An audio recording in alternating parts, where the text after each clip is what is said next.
Nurse came in on the 6 hour. She's like, okay, so there's no more heartbeat.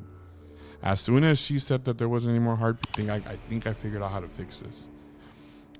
So my plan that I developed was I'm going to kill myself. I'm going to kill myself, and it's going to do two things for me.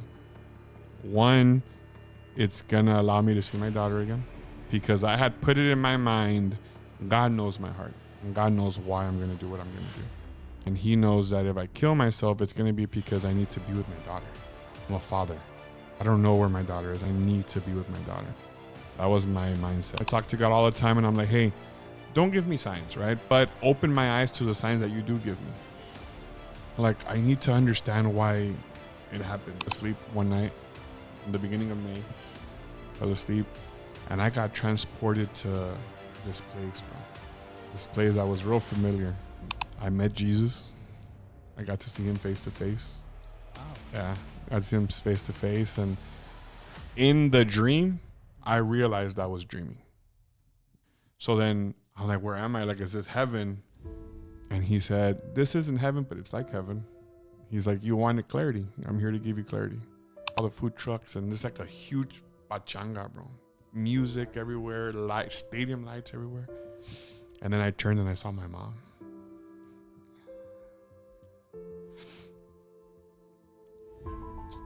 I saw my jefita, bro. Like, okay, am I ready to see my daughter? And then he's like, yes, let's go. So as soon as I turned, I saw her, bro. And she was like a beautiful, looked identical to my son. A little white, beautiful dress, bouncy, curly little hair, blonde just like my grandma.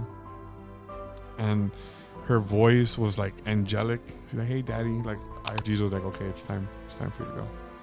It's time for you to wake up. And I said, but what you see here, you're going to want to keep this to yourself. But God was very, very direct. Don't keep this to yourself. Share with the world. Tell the world that there's hope. Tell the world what you see. Don't be afraid. If people want to listen, they'll listen. If people want to see, they'll see. So go and tell them. That's it. Your daughter, your mother, and your grandmother are going to be here waiting for you. What's up, guys? Welcome to the Ventivo Podcast, the ultimate safe place where we vent and we grow forever. This is episode number 11, and today we have a special guest with an incredible story. You know, a story that talks about faith and healing. He went through a deep loss, had a dream that changed everything, and turned it into a book called Heaven's Ranch. Please welcome Joe Saenz. So give it up for Joe Saenz. Thank you. Thank you, brother. How you been, man? I've been good, bro. Good. Working. It's been really busy. But other than that, just trying my best to do the Lord's work and spend as much time as I can with my family. And just trying to do everything I can, man. For sure. Man. That's good to hear, brother. And it's a really blessing, you know, that we're actually doing this.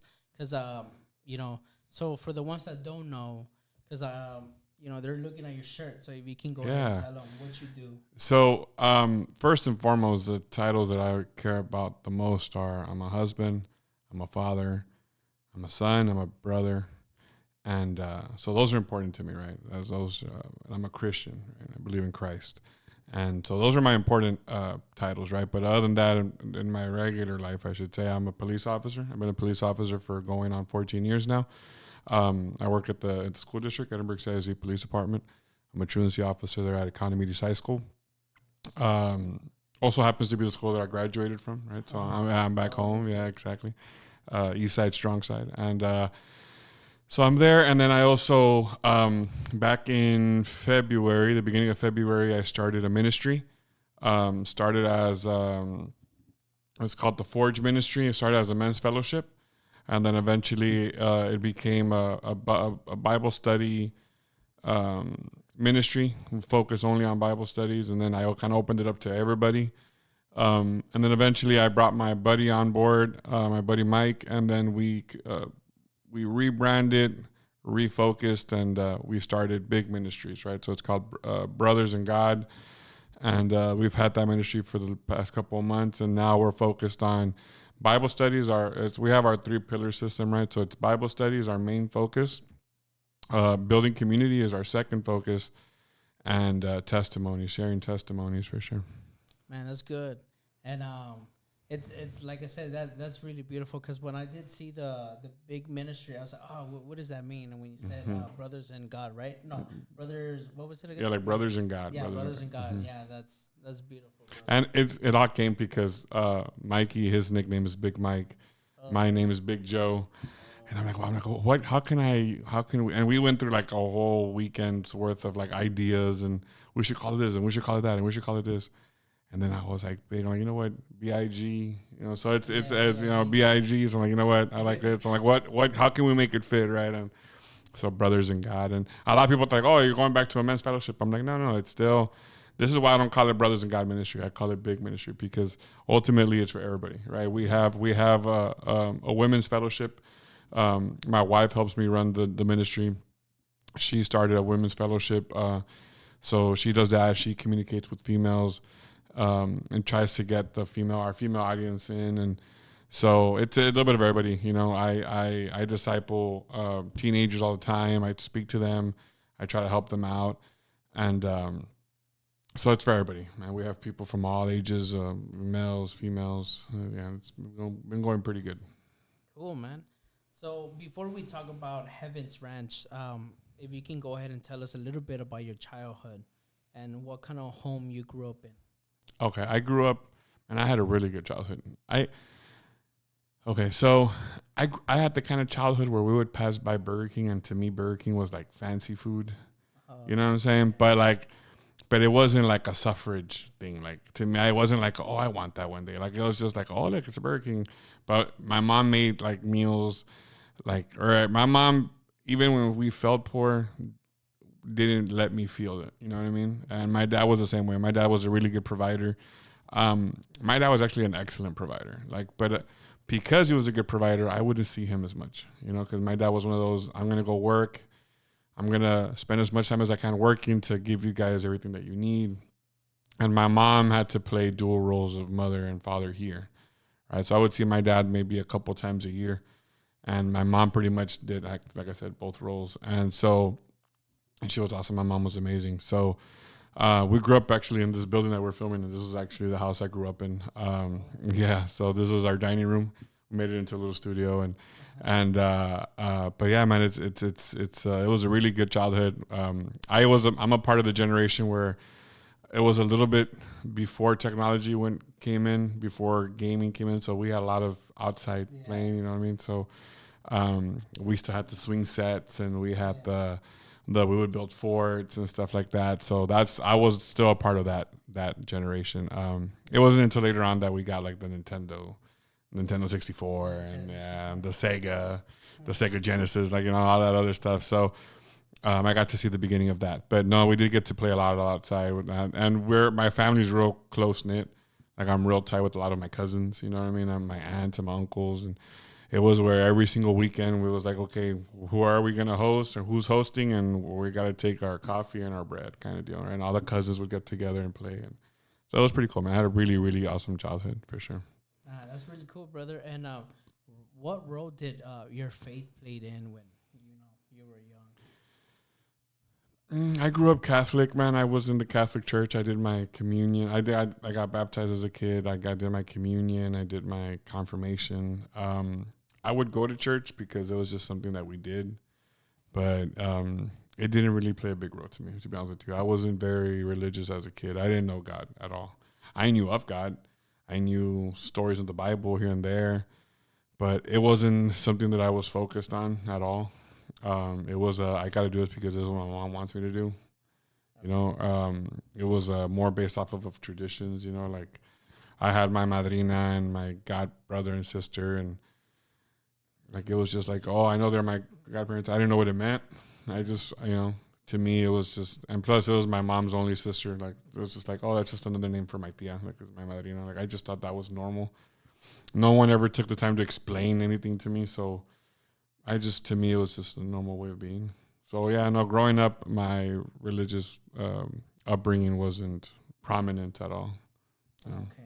Oh, if you can go ahead and tell us about your testimony, because Yeah. I've been wanting to hear the full testimony. In 2008, I can't remember what grade I was in college. I was in college. I think it was like my second or third year. And I got a call.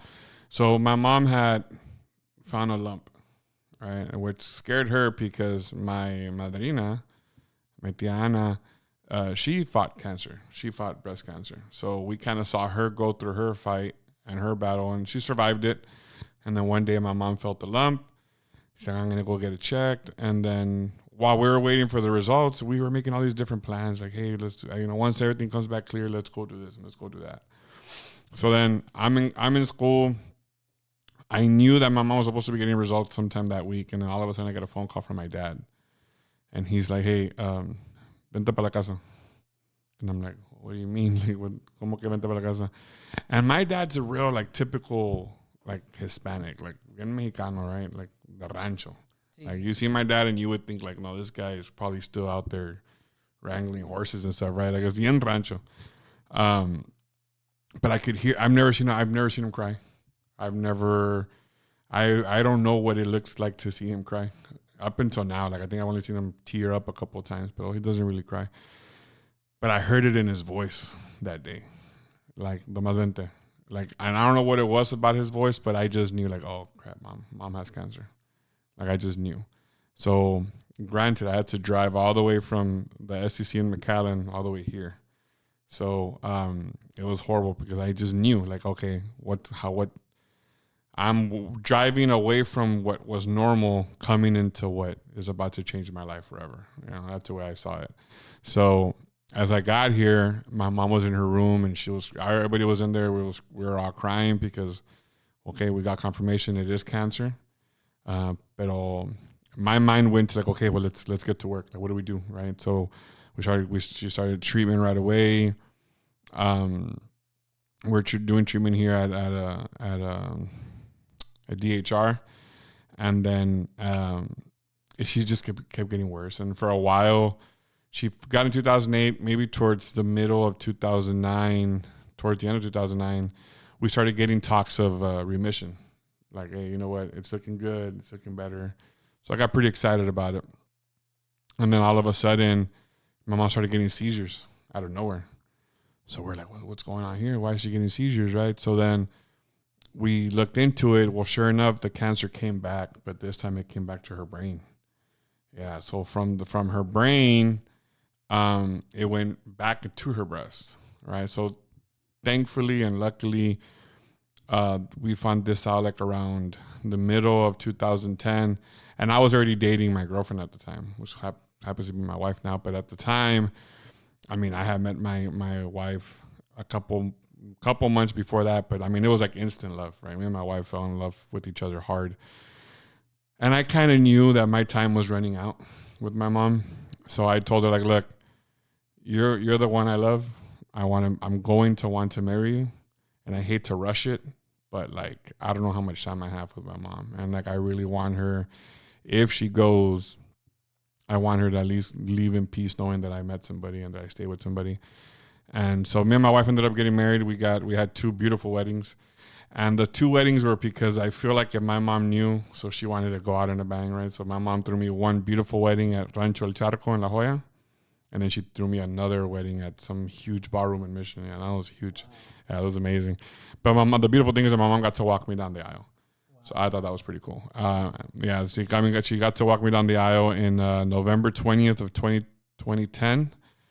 And then in January of 2011, she had open head surgery to try to get the tumor out of her brain.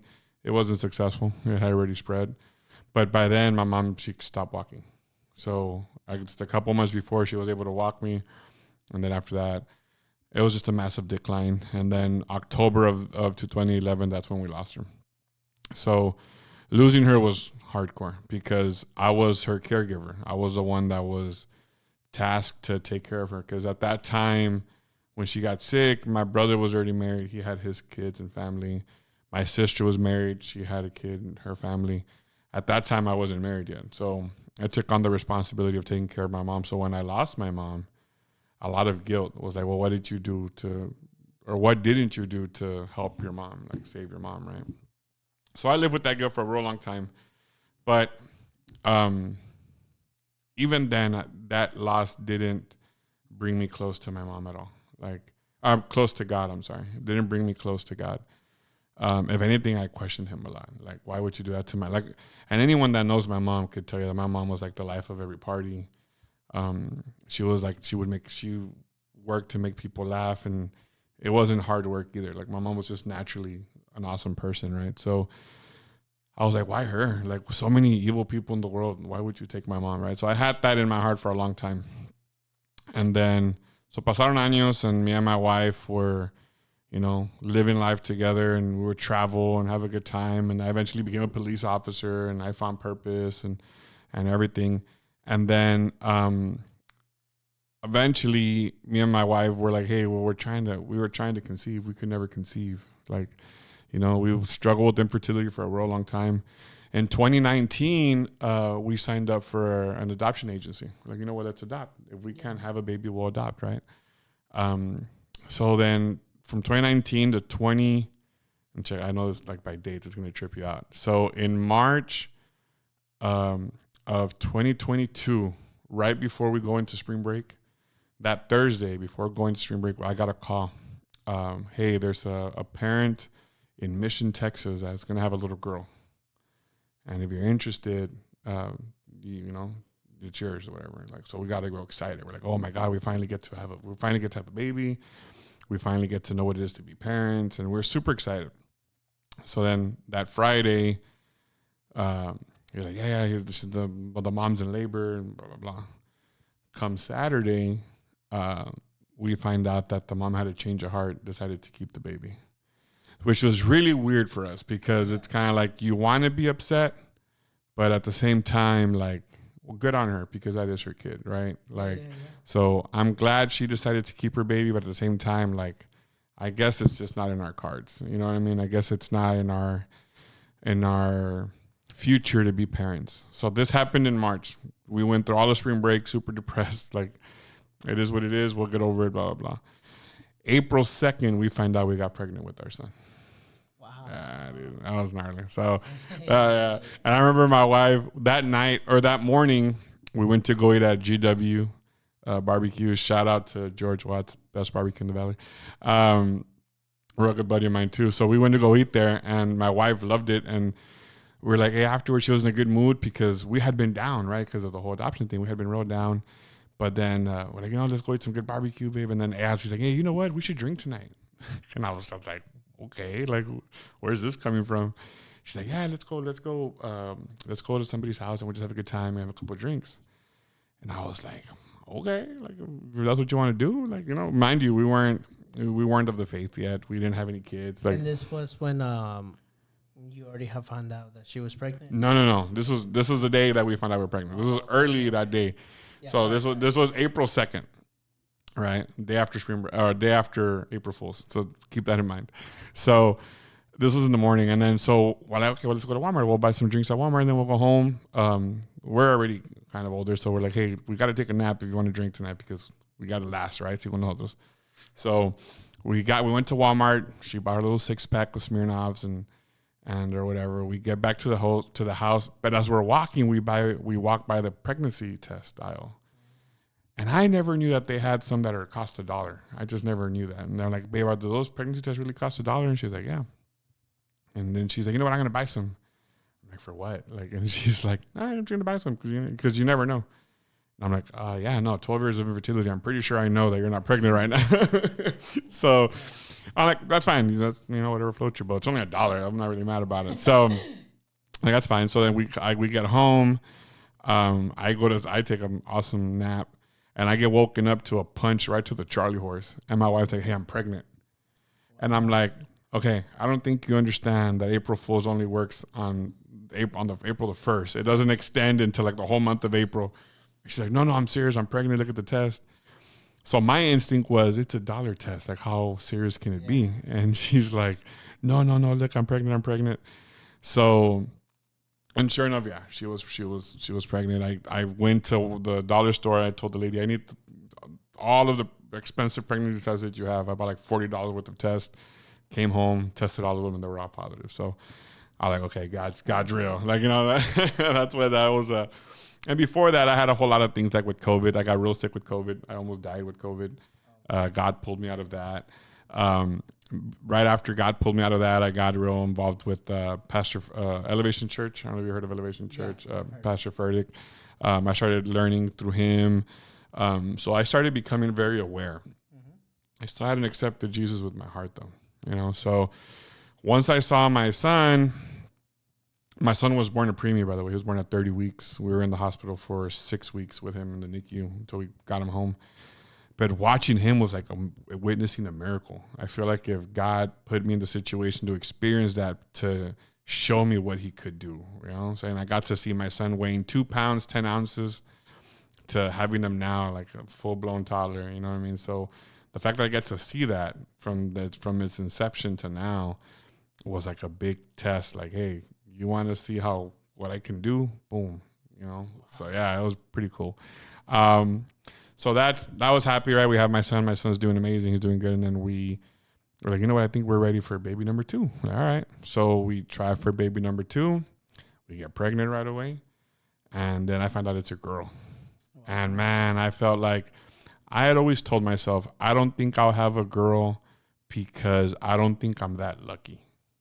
Like I said, I would always say it to myself. I don't think God will ever bless me with a daughter because I feel like if I'm not, like, I thank you, but I'm not that lucky to get a daughter. Like, you know, I thought I was sure. And so the beautiful thing is that we even had a name ready. So my daughter's name is Agnole Ophelia Saenz, which is basically my wife's name in reverse. My wife's name is Eloina. So it's Agnole's Eloina backwards, and Ophelia is my mom's name, you know. So she had her mom's name and she had my mom's name. So and the beautiful thing is that when my mom was alive, she knew that name. I heard my mom say that name. See, so that name meant a lot to me. You know what I mean? So when we found out we were gonna have a little girl, I was like super excited, bro. I was like, oh my God, like finally, like God for sure is real. And I mean, that was like the confirmation, and I was super excited, super like happy that I get the privilege of raising a daughter, and I get to have my daughter and my Annie. I've always said that name for years. And I refer to her Annie. Her nickname is Annie, right? So, so then we found out we were pregnant in May of 2024. Because we're 25 right now, right? Yeah. So May 2024. In September of 2024. We got some news from the doctor. I took my wife into the hospital because she had a little bit of bleeding. They did a full body scan of the baby, an anatomy scan is what they call it. And the doctor was like, we don't know what it is exactly, but we can tell you that there's something wrong with your baby. Your doctor will talk to you guys. This happened on a Wednesday, September 11th, which was a Wednesday. The doctor's going to talk to you guys on Friday. He wants you in bed rest until then. So we had to go home all of Wednesday and all of Thursday with the fact that something's wrong with our baby, and we didn't know what it was. So I would ask the doctor, like, we're good. Like, this is like a precautionary thing. And she's like, well, your baby has a heartbeat. So that's all I can tell you. And I was like, yeah, it was horrible. It was horrible. Yeah, and then go home and be in bed rest. You'll see your doctor on Friday. So those 2 days were horrible. Like a day and a half, they were horrible. And then we eventually went to go see Dr. Garza, Jim Garza, an amazing, amazing doctor. I love that man. And he gave us the worst news in the best possible way. He straight up told us, well, after reviewing everything and going through some reports and going through all that stuff, it turns out that my daughter had developed what's called anencephaly. So anencephaly basically means that the skull didn't fully develop. And it's a fatal diagnosis. Like, there's no surviving anencephaly. Oh, okay. Yeah. So he's like, just so you know, there's no hope. Like, and he's like, I need to be blunt because I don't want you to get hope because there is no hope. Like, your daughter's going to pass away. So that was like, he told us that, and we're like, what do you mean? Right? And it was very like, we didn't know how to take it. That's something that hardcore. Like, yeah, of course. I'm like, how can you tell me that I finally have my daughter and I'm not going to, like, it was just horrible. So we had a lot of conversations. We looked at our options, and obviously termination was something that was not even an option for us, like in any kind of way, like leaving the state or whatever. Like that wasn't, even if they offered this to us here, we weren't going to take it. Like, and my wife was very clear about, if she has a heartbeat, and then we're going to continue moving forward, and we're not going to say anything to anybody. Yeah, we let our immediate family know, just to kind of brace for it. But everybody else, no one had an idea. People would ask us all the time, "Hey, how's the baby coming along?" She's doing great. She's doing amazing. She's doing awesome. Is she kicking? Yeah, she kicks all the time. She did. My Mija did kick a lot. She would move a lot. She would kick a lot. But every time somebody asked that, it was like a stab. It was horrible. It was horrible. And every time we felt her, like, we would spend evenings where we would put our phones away, and I would just lay on my wife's tummy, and I would feel my daughter's kicks, and I would hear her moves, and I tried to memorize everything, like, as much as I could, because I knew that my time was short. And then there was a couple of other times in between that we had some scares where we would take my wife, and they're like, "Hey, you're running the risk. Like, your wife can get sick." And I would look at my wife and I would tell her, "Your call, baby." And she's like, "No, I'm her safe place, so we're going to continue moving forward." And I told her, "That's fine, but if they give me the ultimatum of pick your wife or your baby, like, I have to pick you. Like, because one, there's no surviving this for my daughter anyways, and I'm just not going to risk your health, so." But my wife was like, "No, you better not." Like, yeah, my wife was, determined to go as long as we could, because she felt that responsibility, right? And looking at it now, people were like, "Well, why didn't you just tell people?" And like, because, like, it wasn't her decision. Like, my daughter didn't choose to have this. You know what I mean? Like, this is what happened, and our mission became, like, I don't want people to feel sorry for my daughter. I never wanted that. So therefore, I'm not going to say, like, "Oh, well, she has this, she's going to die when she's born." And people are going to be like, "Oh my God." Like, no, I want them to be like, "Oh, you're going to have a baby. Yeah, be excited for her." Like, I don't want you to feel sad. Like, be excited for her. And as a father, that's, you have a daughter, the instinct is protect my kids no matter what, So my thing was, I don't want people to, to feel sad around my daughter. So then December 17th, I think it was. No, September 18th, my daughter was born. We went in again because my wife had bleeding again. And at this time, the doctor was like, "Hey, the baby needs to come out." And I'm like, "Yeah, no, it's not going to happen." And like, my wife's like, "It's not going to happen." And the doctor's like, "Well, we can deliver her and she'll live, she'll be born. But it's a matter of minutes after that."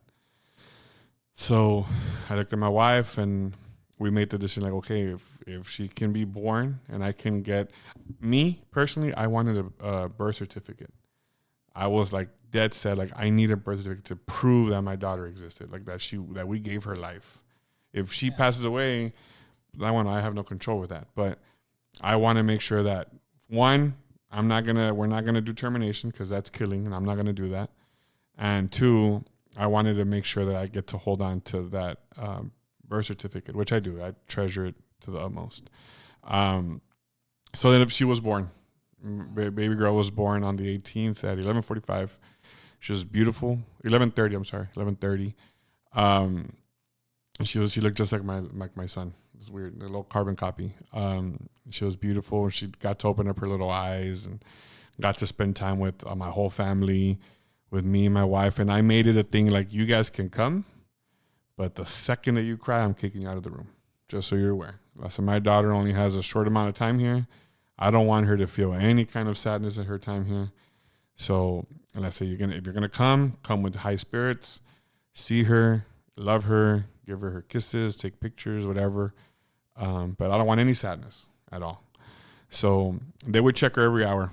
12:30, they came and checked her. They checked her heart. Okay, she still has a heartbeat. Okay, awesome. We're still having fun. We're having a good time. And during that time that she was alive, it was so fun. It was like supernaturally fun, because with what we knew that was coming, you would think that you would be like sad or depressed, but no, we were like, I felt like I was complete, because I had my son, I had my daughter, I had my wife, like, I had us together.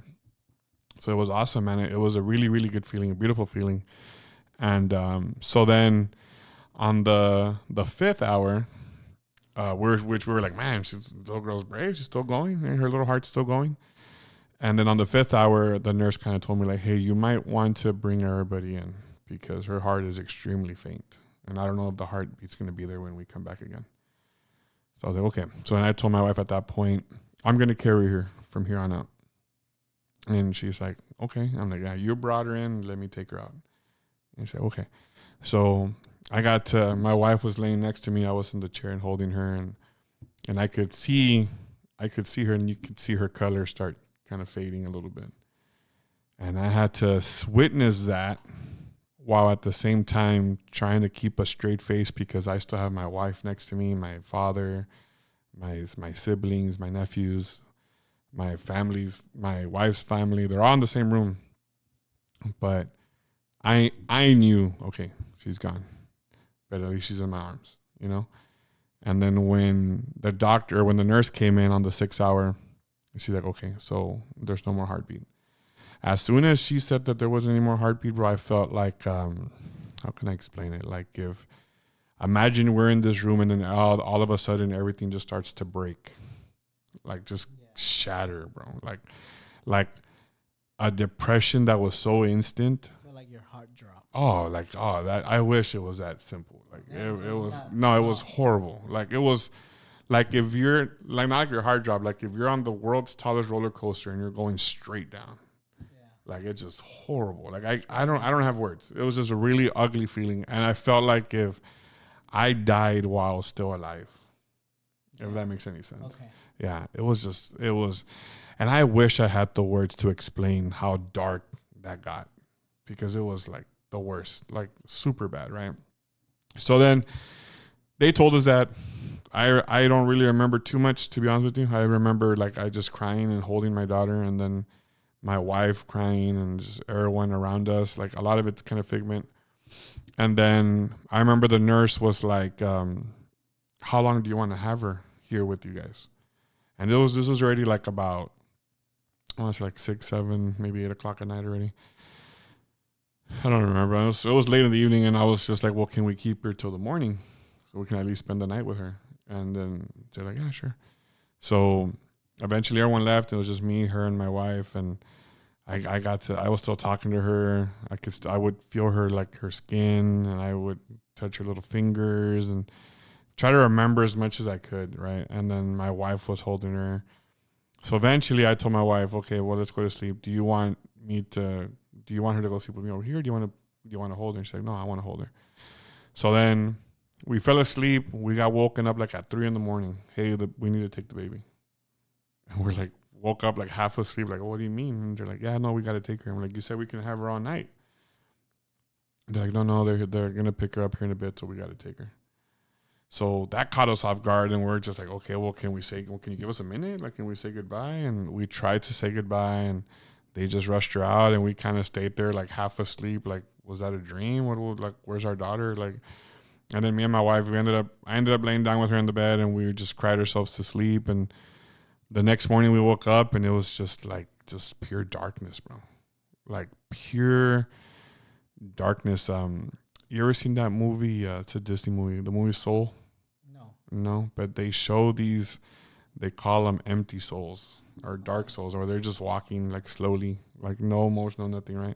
I felt like that. Like real, like everywhere that I went, I had no purpose, you know? And I would see my son.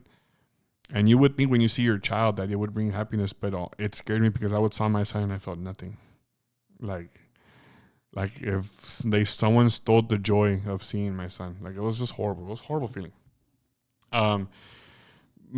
I give a lot of props to my brother-in-law. My brother-in-law Joe. He's a state trooper up in Corpus, and he came down. He's married to my wife's sister. And he came down and he's like, hey, I got everything covered. Don't worry about it. And I'm like, what? I didn't really understand what that meant. I'm like, what do you mean? He's like, no, I already talked to the funeral home. Like, everything's covered. You don't worry about nothing. I was like, okay. I was pretty cool. Because I couldn't think, like, you know, in that situation. I wanted to be a father. I wanted to be there for my wife. I wanted to be there for my son, but I didn't know how to function. Like my body turned off. Yeah. Like, like it was just horrible. And my brother-in-law did tell me, like, I got you covered, but I need you to go with me.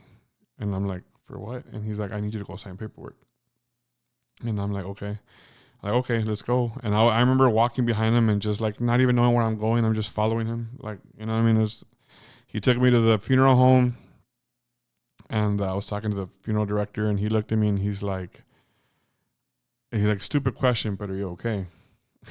And I'm like, no, I'm not. I don't even know just tell me where to sign, dude. I'll sign.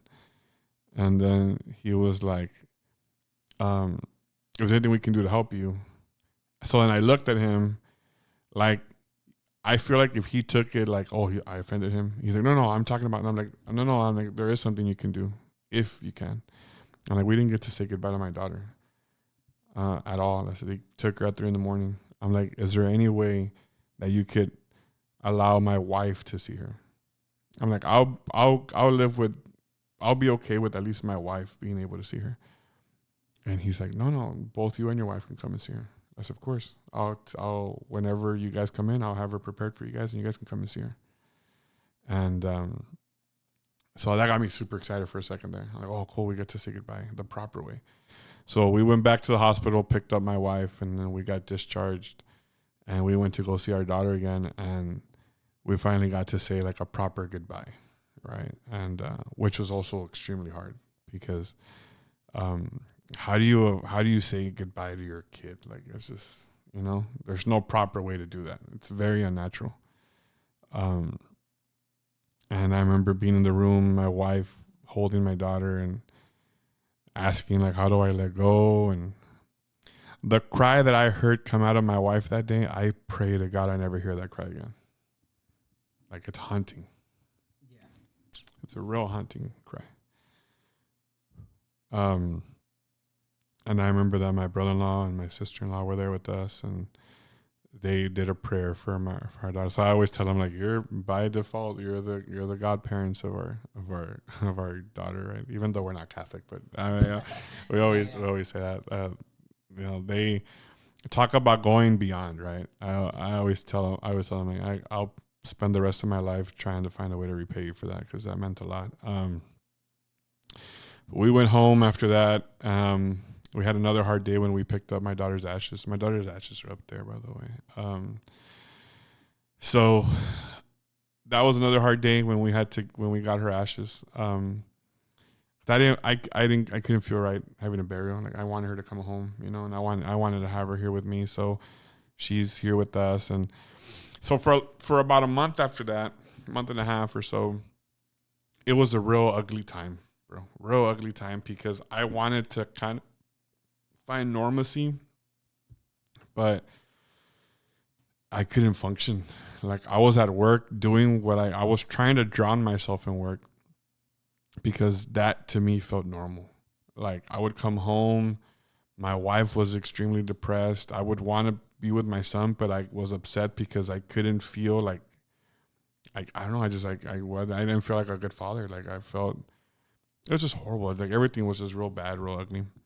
So then one night, this is where my testimony shifts here. One night, it was like 2 a.m. I was in my living room, and I had my daughter's ashes in my hand, and I got like a plan, like an idea. I'm like, oh, I know how to fix this. I think I figured out how to fix this. So my plan that I developed was, I'm going to kill myself. And it's going to do 2 things for me. One, it's going to allow me to see my daughter again, because I had put it in my mind, God knows my heart, and God knows why I'm going to do what I'm going to do. And he knows that if I kill myself, it's going to be because I need to be with my daughter. I'm a father. I don't know where my daughter is. I need to be with my daughter. That was my mindset. And then 2, it's going to allow for my wife to get a little peace of mind that one of us is with our daughter, So that was, in that sick, twisted mentality, I had convinced myself that was the plan, right? That was the solution. That was a solution. Yeah, that was the fix, right? And so I'm like, okay, so how do I do this? I'm like, I can't do it right now. This was, by the way, this was on a Saturday night, February 2nd, I'm not mistaken, Saturday night. How do I do this? I'm like, okay, so I can't do it right now because I don't want to scare my wife and my son. So I got to wait until Monday around lunchtime. And I'm going to have 2 letters. One letter is going to be outside of my door and it's going to say, do not come inside because I just killed myself. And another letter was going to be like an instruction on how to survive without me. Sell the house, sell my truck, educate yourself, mourn me for a year. And I was going to do a little backside letter for my son. Don't think that this is normal. Don't think that this is like what you're supposed to do. I'm doing this because I need to be with your sister. Protect your mom. Always watch out for your mom. Like all these little life lessons. I had it all planned out. Si uño, ¿verdad? Like, okay, well, what weapon am I going to use? I can't use my duty weapon because that's disrespectful to the police department. I'm not going to, me and my wife have a gun that we bought together. We call her Dolores. We're not going to use Dolores because I want my wife to keep that gun. I don't want her to think like, oh, this is the gun my husband killed him. So I have another gun. I was like, okay, I'll use that gun. Okay, I can't shoot myself in the head because that's going to look ugly in a casket. So obviously not. So okay, I'm going to have to shoot myself in the chest. I don't want to do it in the living room because I don't want, if my wife walks in, I don't want her to see me dead. So I'm going to do it I had a man cave. I'll do it in my man cave. So I had the whole plan. It was horrible. So after I developed that plan, I kind of sat back, like, you know how when you create a puzzle? Yeah. And then when you finish, you're like, oh, man, that puzzle looks cool. Yeah. Okay, so I did my plan, developed my plan. I kind of sat back. And I was like, okay, that's my plan. And then I stopped and I was like, what the hell am I talking about? Like, I had like this realization, like, what are you doing? Like, I don't know if you've ever been in a car accident or you're about to get into a car accident, but you're able to stop last second and you're just like relieved that you weren't in a car accident. Yes, okay. I felt that times 100. Like, oh my God, I almost just killed myself. Yeah. Like, what are you thinking? It's like your thoughts was taking you into these. It was horrible. And I remember just thinking to myself, like, okay, so I had that realization, and then all of a sudden I got hit with like this, like, you're an embarrassment. Like your daughter's probably looking down right now with so much shame. Like, I pray your son never hears about how weak you got because he's gonna be embarrassed to call you his dad. Like, it was horrible, bro. Like, I felt so horrible about it, and like so much shame, embarrassment. And then I remember that I was like, oh, I'm losing this battle. That's when I got the realization, like, I'm gonna lose this fight against depression, because that depression was scary, bro. There's no words to explain how scary that depression is. Like, it was just horrible. So I saw myself like, oh, I'm going to die if I continue trying to do this my way. Because my way led me to almost wanting to kill myself, you know? And I started thinking like a cop, like, man, should I go report myself? Like, should I go walk myself to a behavioral center or something? Like, all this stuff, like, because if I was a cop and I arrived to that scene, I would have, what's called a section 26. I would have placed myself in a section right away. Like, what are you talking about? Yeah. But so I got so scared. And I remember just falling on my knees and saying, I quit. I'm done. I am done, Lord. I can't handle this. I'm losing. I don't want to lose. I don't want to die. Like, please take it away from me. I am completely and utterly done. I surrender to you. Like, mind you, I'm saying this out loud, you know, while I'm holding my daughter's ashes in my left hand. And without knowing, all of a sudden, my right hand starts going up on its own. I'm like, please, God, I don't want this. I don't want this. I don't want this. Take it from me. I don't want it. And all of a sudden, I look up and I see my hand in the air.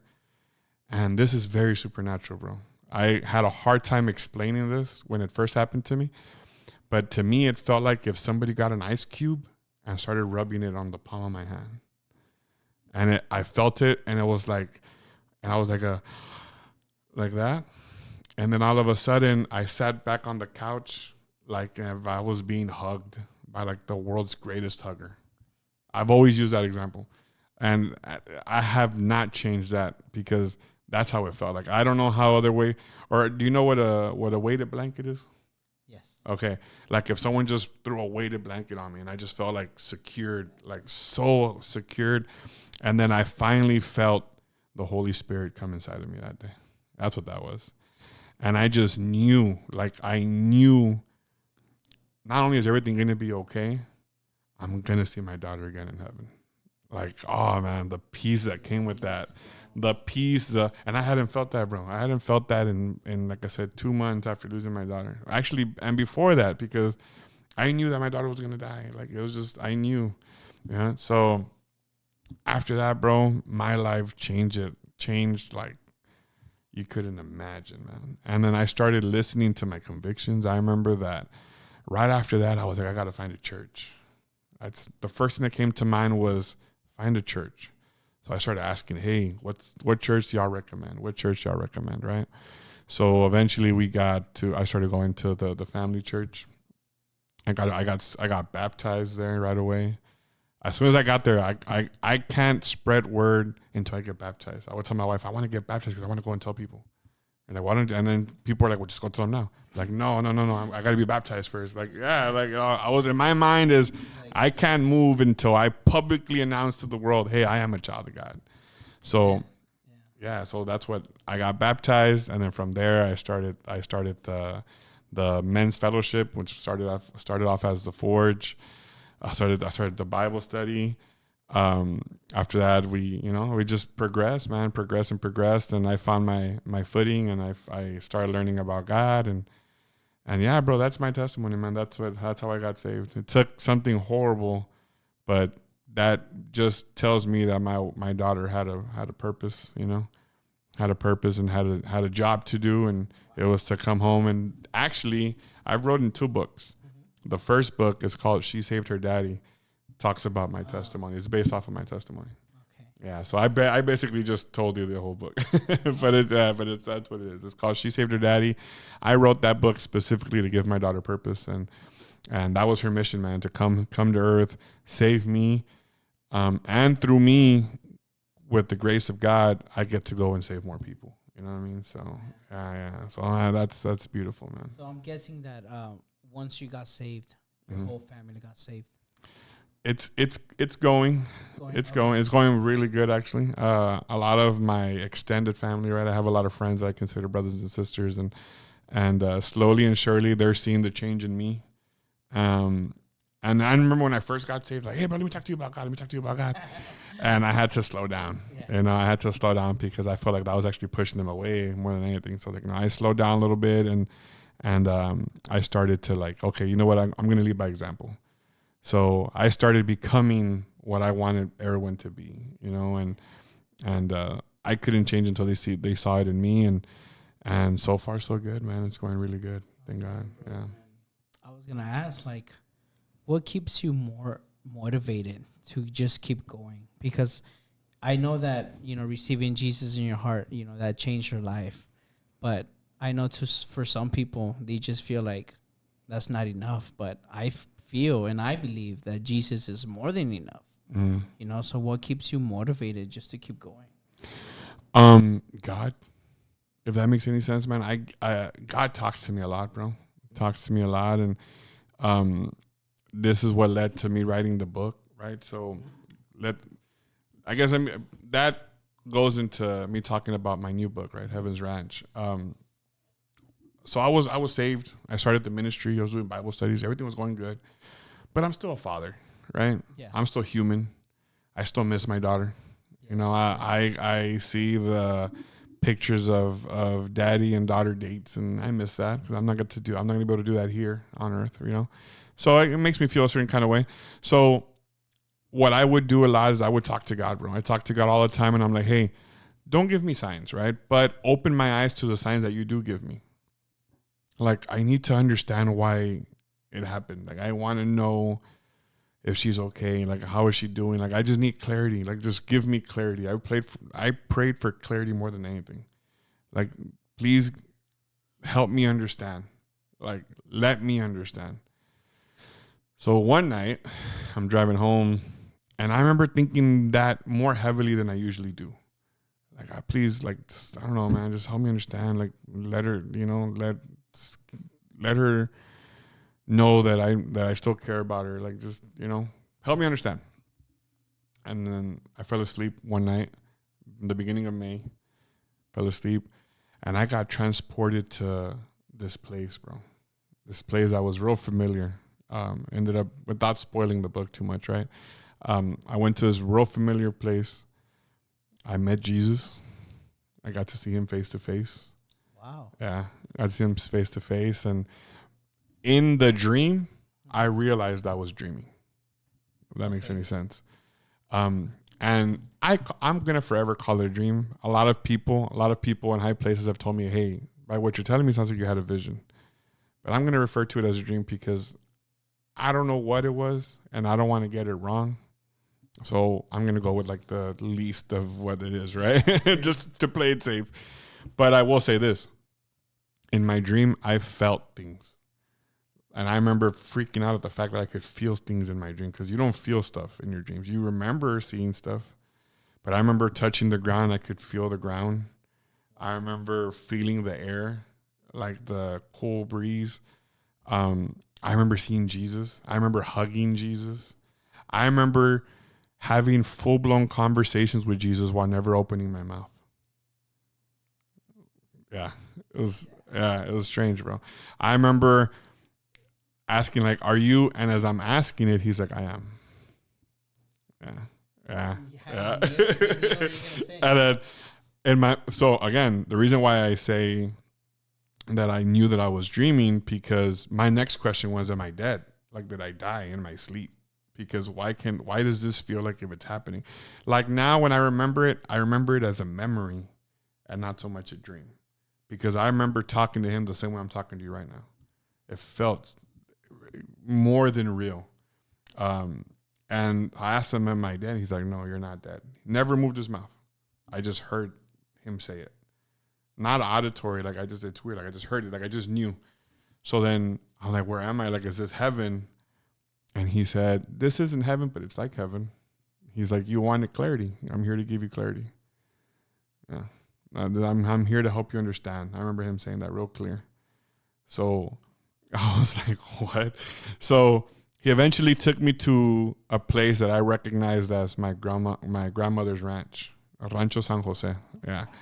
And I remember the last time I was there was when I was a kid, bro. And I remember seeing, this is one thing that I kind of fought with a lot until he explained it to me, but I remember seeing food trucks everywhere. Food trucks galore.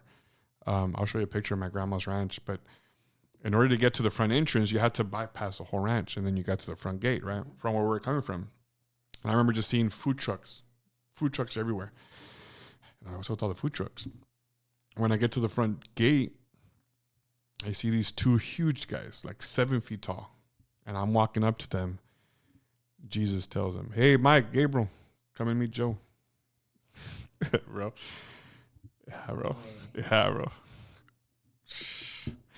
Yeah, Joe's thinking about it, bro. And I was just like, super like, I'm walking with Jesus. You just called these two huge people, Michael and Gabriel. So then I remember like Michael, I'm a police officer, right? The patron saint of police officers is St. Michael, the archangel, right? I have a patch of St. Michael on my police badge, bro. So I'm like, the Michael? And I'm like, hey, Joe, thank you for, I'm glad you're here. We've been waiting for you. And I'm there like, my mind is like, am I dead? I kept asking, like, did I die? Like, I know I had sleep apnea a couple years ago. Maybe that finally caught up with me and killed me or something. Like, like what's going on here, right? So, eventually they take me to the food trucks, and I'm like, why so many food trucks? And I remember seeing a taco truck, an Indian food truck, a raspa truck, and we're walking down the aisles of all the food trucks, and there's like a huge pachanga, bro. Music everywhere, stadium lights everywhere. And then I turned and I saw my mom.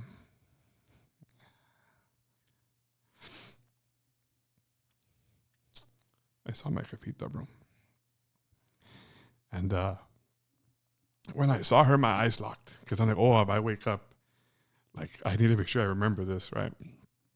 And I remember I kept looking and walking at her. And then when I realized that she was close enough, I threw myself on her.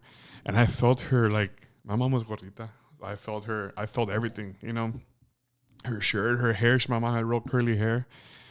And her voice, I remember tripping out because her voice sounded the same, you know. It sounded exactly the same. And so, yeah, man. So then I remember talking to my mom, and she told me some stuff, man, that, you know, that I needed to hear, you know what I'm saying? And then I remember connecting all of the things that I experienced through her to Jesus. And I remember looking back and she was like, no, you're okay. Keep talking, you know, like, and I was talking. I was like, okay, I'm still good. So then I remember halfway there, Jesus was like, okay, well, I need to take you to go meet some more people. Like, let's keep walking.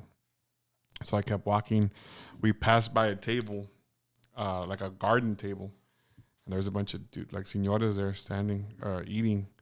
And I remember Jesus was like, hey, these are the 12, by the way. No way. Bro, yes, bro. And I remember that. 12? The 12. Yeah. Disciples? And so what tripped me out was I love the show The Chosen. Yes. Yeah, they look nothing like that, by the way. Yeah. Yeah, no. 100%. Yeah, these were like señores and like they were older. And I remember one of them saying, like, hey, Jote, I'm glad you're here. He said, and I'm there like my mind's being blown, right? And then I turn and I see my grandmother. And my grandmother, I haven't really talked too much about her, but my grandmother was raised with us. She lived in this house with us. And I lost her during COVID. So I got to see my grandma. But me and my grandma had like a awesome relationship. Like she was like my friend. Like we would joke around all the time. So seeing her was like, oh, grandma, what's up? Like it was a different kind, right? Yeah. It was a different feeling for sure.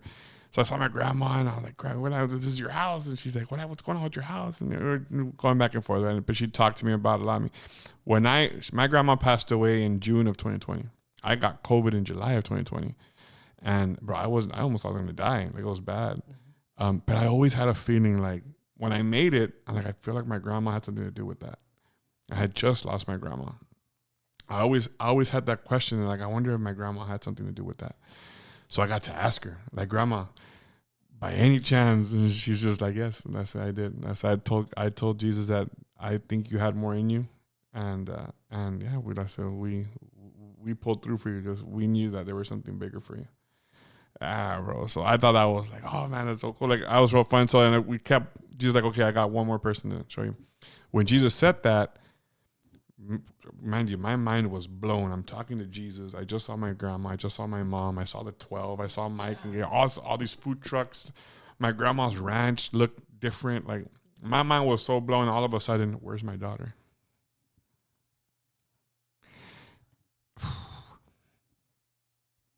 And like a rush of like, oh, my daughter's here. Take me to my daughter. I need to see my daughter. So Jesus is like, okay, but are you sure you're ready for it? And I'm like, yes. I'm like, and he's like, okay. One thing I learned from God is you have to leave it to him. He'll show you when he thinks you're ready. So I had to learn to, at that moment, I was like, I took a step back, like, okay, am I ready to see my daughter? And then he's like, yes, let's go. So as soon as I turned, I saw her, bro. And she was like a beautiful, looked identical to my son, a little white, beautiful dress, bouncy, curly little hair, blonde just like my grandma. And her voice was like angelic. She's like, hey, daddy. Like I heard it perfectly, bro. Perfectly. And I got same thing. When I saw her, I was more locked in than even my mom. Cause I'm like, okay, there's a good chance I'm going to wake up here. Cause this is too much. And I'm looking at her and I'm like, man, you look like your mom. And I remember feeling her little arms, her waist, I have a thing with calves. So like when my son was born, I touched his calves. When my daughter was born, I touched her calves. And I went straight to her calves and I could feel like the skin, like I could smell the hair, everything. And I remember just holding her, yeah. And we had a full blown conversation. And I remember a lot of what she told me was, go back and tell mom this. Go back and tell mom this. And she told me herself, God sent me to save you. I said, I was sent to save you. I had a purpose. So that was everything in the world, bro. And then after that, Jesus is like, okay, we need to keep going. There's one more thing I want to show you. So we're walking down a football field for some reason. I don't know why there's a football field all of a sudden there, filled with food trucks again. What's with the food trucks? And I'm not gonna tell you I'll tell you off camera. But in the book, I go into detail what the food trucks ended up meaning, right? But you ever been to Disneyland before? Yeah. Yeah. Well, not Disney World. Okay. And at the end of the night, they have the firework display. Yeah. At the end of the football field was a firework display, and I got to see the firework display with my daughter, my grandmother, and my mother together, and they both. Jesus was like, "Okay, it's time for you to go. It's time for you to wake up." That's it. But what you see here, you're gonna want to keep this to yourself. But God was very, very direct. Don't keep this to yourself. Share with the world. Tell the world that there's hope. Tell the world what you see. Don't be afraid. If people want to listen, they'll listen. If people want to see, they'll see. So go and tell them. Let's say your daughter, your mother, and your grandmother are going to be here waiting for you. You know, and I got to talk to my mom.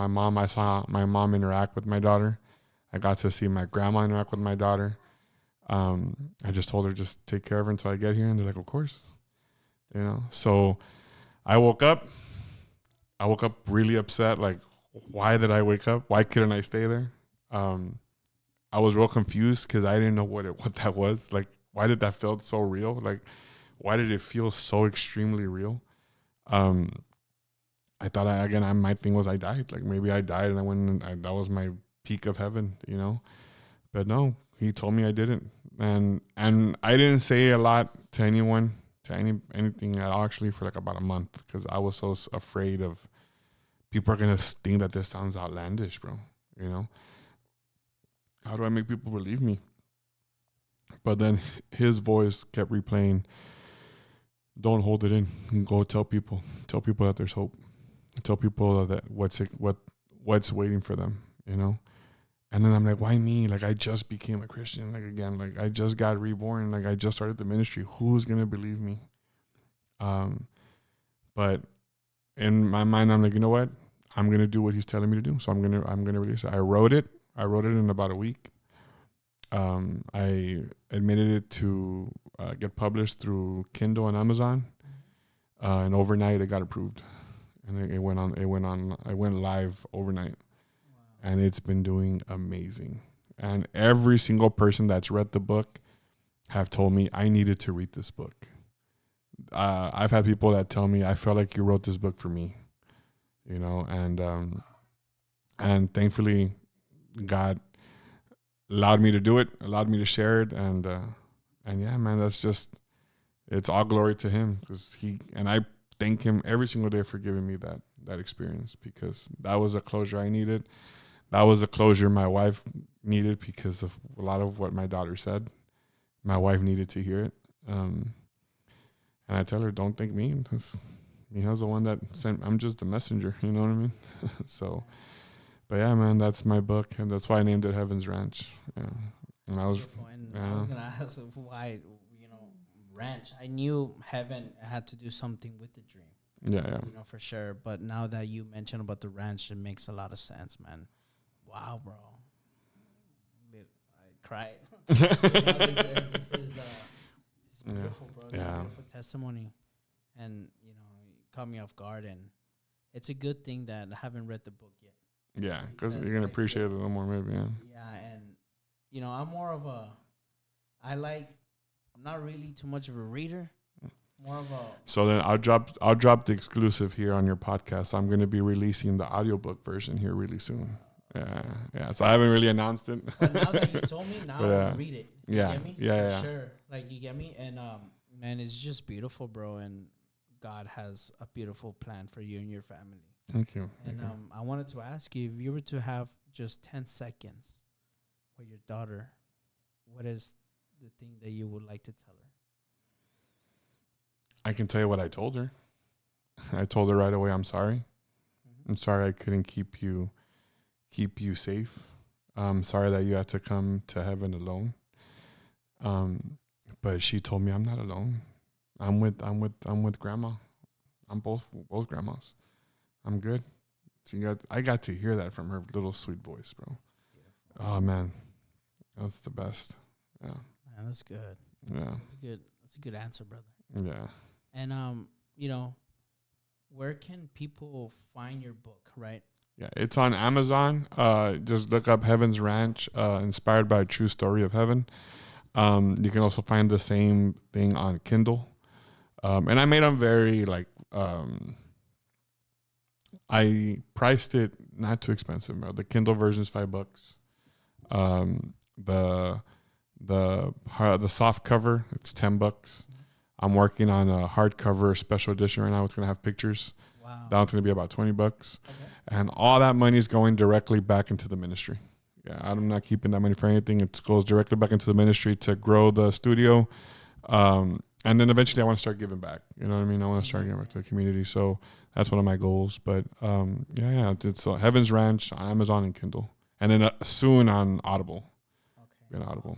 Awesome. And where else can they find you? You know, they want to reach out. Yeah. You can go to the pages on Facebook. It's under Big Ministry. Or if you go to the groups on Facebook groups, you can also look up Big Ministry. We're doing lives on the group page for now, because to do lives on the official page, you have to wait 40 days, I believe, until you're able to do lives there. So, but you can go there. My name is Joe Saenz. You can find me on Facebook on Joe Saenz, and I'm going to be growing here soon. We're going to be doing our own TikTok, so we can just put our clips on there, Instagram and YouTube. Yeah, eventually it's all going to be under the same link. It's going to be BIG Ministry. Awesome. Well, we're going to go ahead and wrap this up, and we're going to go ahead and close the doors of the Venting Vote podcast. So if this testimony really touched you, share this testimony with a friend so they can know that there is still hope. And if you guys haven't subscribed, make sure you guys subscribe, because you guys don't want to miss the next one. You know, so till next time, guys.